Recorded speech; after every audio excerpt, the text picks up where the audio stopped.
Hello ladies, thank you for joining my channel. Hello ladies, welcome to Women Abiding in Joy.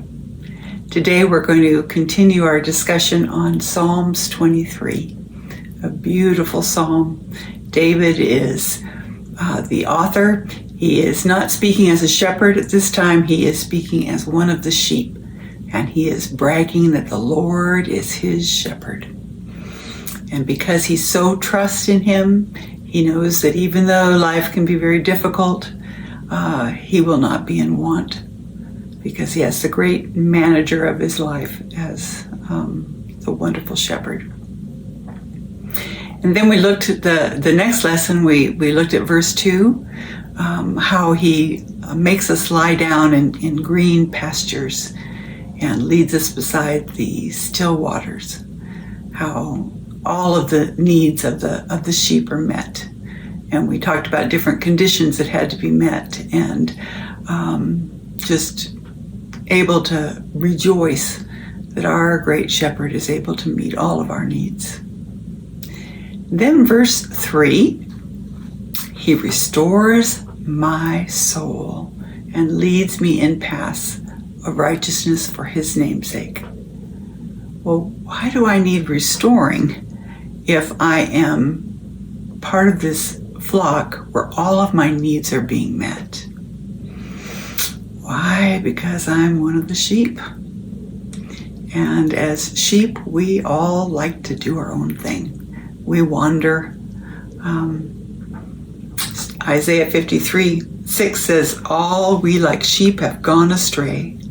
We have turned everyone to his own way, and the Lord has laid on him the iniquity of us all."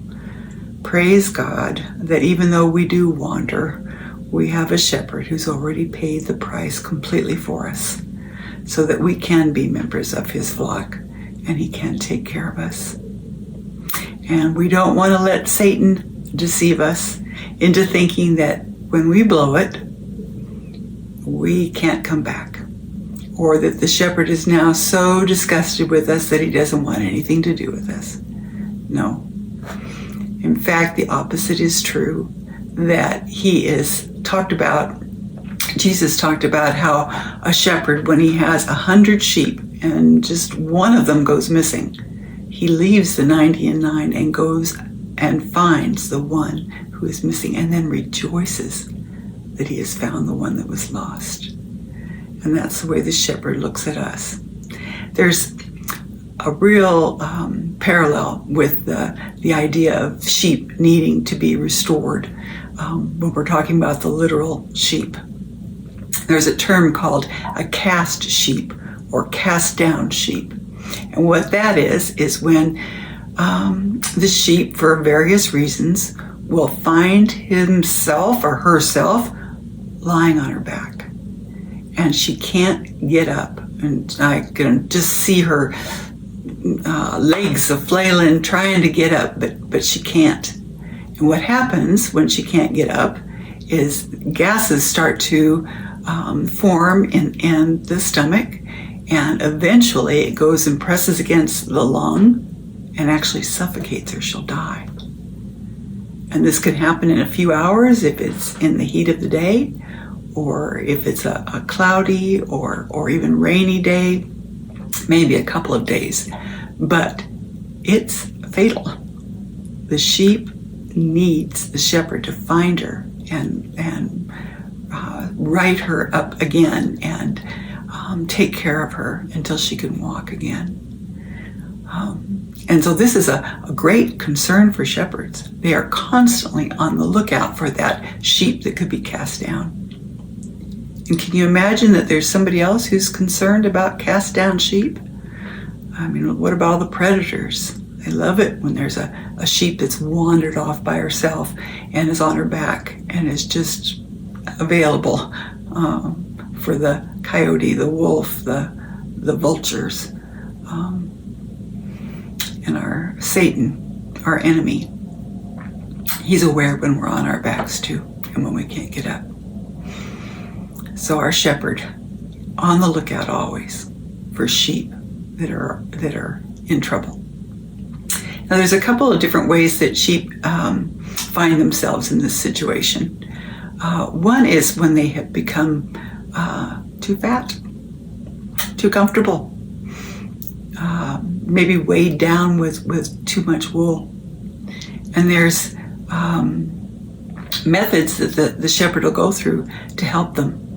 If they've gained too much weight, as you can imagine, he can put them on a diet and decide how much grain they need. And my guess is that they don't like that. I certainly don't like going on diets, and I would really hate it if it was something that I wasn't choosing, but somebody was forcing me to not be able to eat just anything I want.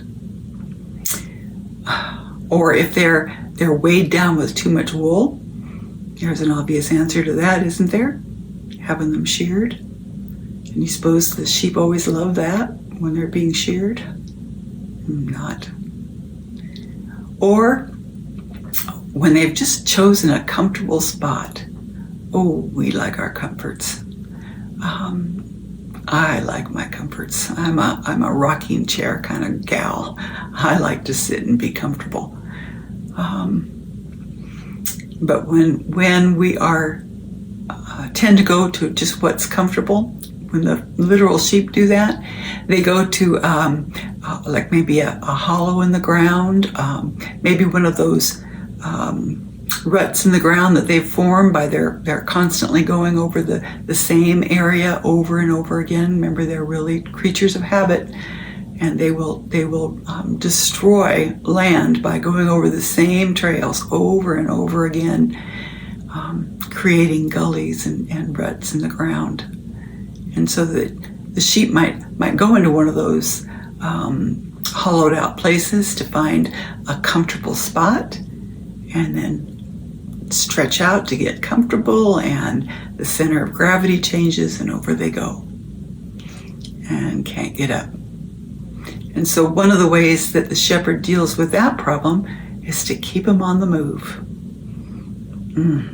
We love change, right? We love being told we have to move, have to do something different. Boy, the older I get and I'm constantly thinking about, I wish things were more like they used to be. We don't like change. We fight change. But our shepherd knows when we need change. And he gets us on the move. He leads us in paths of righteousness for his name's sake. Let's look at some scriptures. Proverbs 14:12. There is a way that seems right to a man, but its end is the way of death. Oh boy, we think we know what's right and wrong, don't we? Sometimes we're just so sure our own way is right. We've got it all figured out. Proverbs 3:5-8. Trust in the Lord with all your heart, and do not lean on your own understanding. In all your ways acknowledge him, and he will make straight your paths. Be not wise in your own eyes. Fear the Lord. Turn away from evil. It will be healing to your flesh and refreshment to your bones. We think we've got it figured out.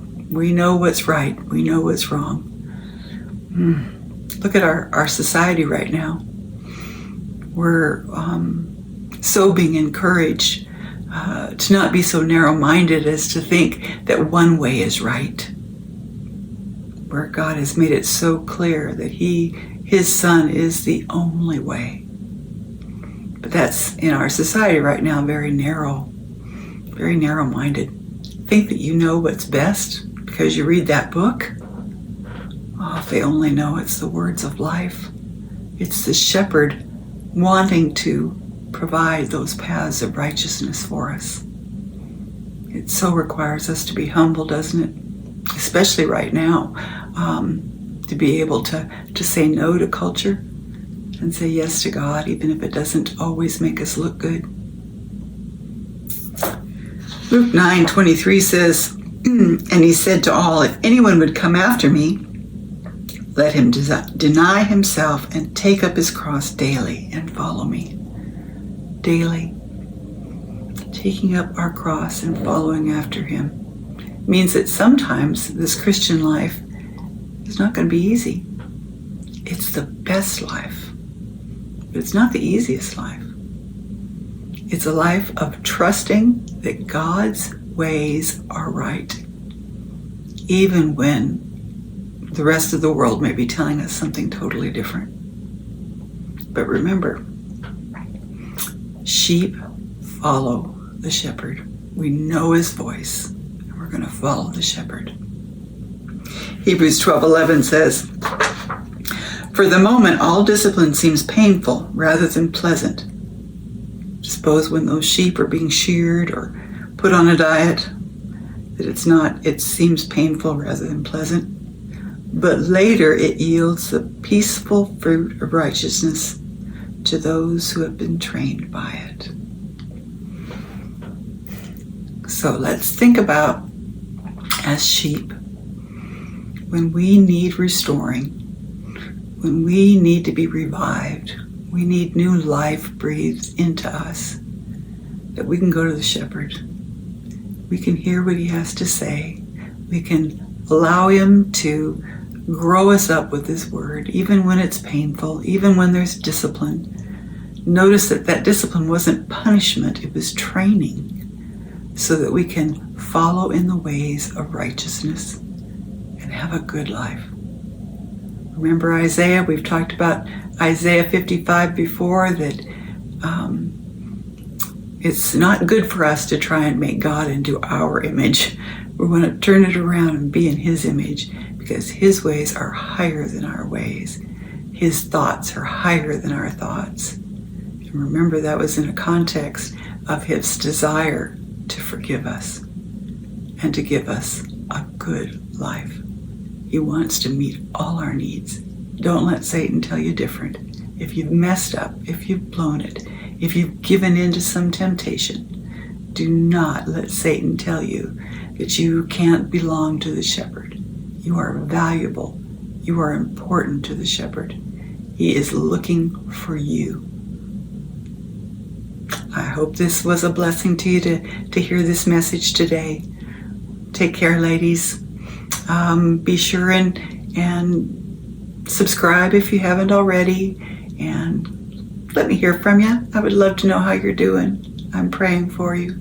Take care. God bless.